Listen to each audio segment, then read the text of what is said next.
Hello guys! Welcome to another video and this title, How to Locate Your Lost Phone. Nawalan ka na ba ng phone and tinry mo na ba itong hanapin before? Super effective nitong ituturo ko sa inyo and hindi lang ito para sa mga nawalan na ng phone. This is useful also sa mga taong gustong i-locate kung nasan yung device nila or ng partner nila or nung kung sino man gusto nilang i-locate. Punta lang kayo sa Play Store and then type nyo lang Google Find My Device and then install nyo yon. Yung akin kasi naka-install na talaga. This is a must for me kada may bago akong phone. Kasi nga nadala na ako, ilang beses na ako nakawala ng Android phone. After nyo ma-install, ito yung lalabas. Ito nga pala yung mga device na nakakonect dun sa Gmail na ginagamit nyo. So sa akin, meron akong ilang device kung saan naka-open yung Gmail ko na ginagamit.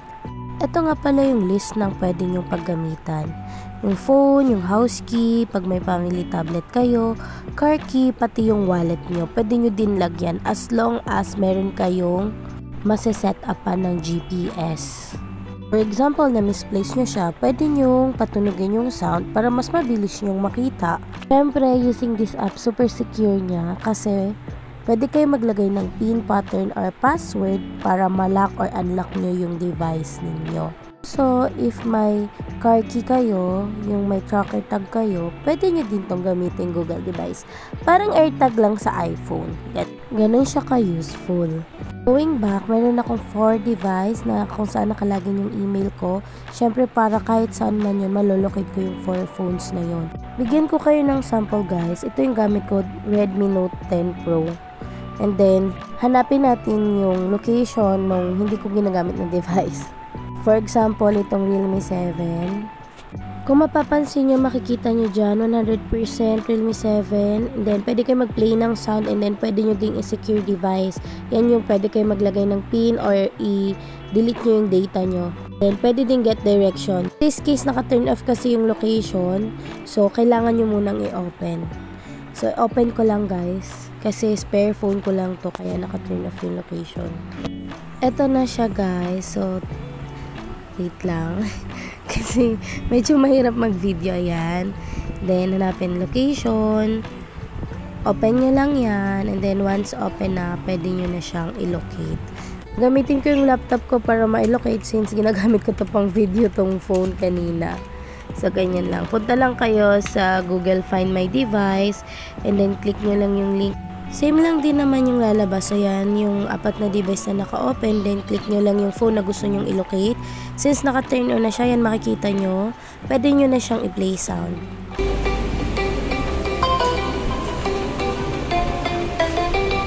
Ito, hindi nyo na mapapatunog yung phone nyo. Malolocate nyo din kung nasan mismo yung phone. So, lalabas dito sa Google Map and then pwede nyo nang malocate yung nasan yung phone nyo. Okay na okay kasi to guys, lalo na sa mga Android user. Ito yung kamalian ko na hindi ko sinet up nung ilang beses na ako nawawala ng Android. So, ngayon natuto na ako. Baka maguluhan kayo guys ha, kasi pwede kayong manghiram kahit kaninong phone, Android man yan. Tapos, ilagin nyo lang yung account nyo. Punta lang kayo in Google, find my device, and then once you logged in, tas naka-set up to sa phone nyo, malolocate nyo na yung device nyo. Pero kung guys, hindi nyo to na-set up, hindi nyo talaga malolocate yung, yung phone nyo. So, for example, wala pa lang ng phone nyo, magagamit at magagamit nyo to. Lalo na sa mga makakalimutin, ganun. Login nyo lang yung account nyo dun sa Google Find My Device, and then pwede na siyang i-ring. Also, gamit to, pwede na ding, for example, na wala, di nyo na talaga makita, pwede nyang i-delete lahat ng gusto nyong i-delete dun sa account nyo. For example, yung mga photos nyo doon, lahat ng secure, para secure kayo na hindi mahahack yung accounts nyo doon. Lalo na mga banks, if you have bank account sa phone nyo.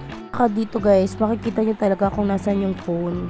Lalo na kung naka-turn on yung location. At saka kahit nakapatay siya guys, magri-ring yun as long as yung cellphone is hindi pa low-bat. Para din siyang sa iPhone. Mas secured nga lang yung sa iPhone kasi hindi nila mabubuksan. Ito kasi, pag ganitong Android, pwede pa nilang pa-open line. Pero meron akong ituturo sa inyo about dyan naman na hindi na nila ma-open line. Pero for another video na yon. So guys, hanggang dito na lang muna yung video ko. Thank you so much for watching and don't forget to like and subscribe. If may mga question kayo guys, comment down below lang. Thank you so much for watching.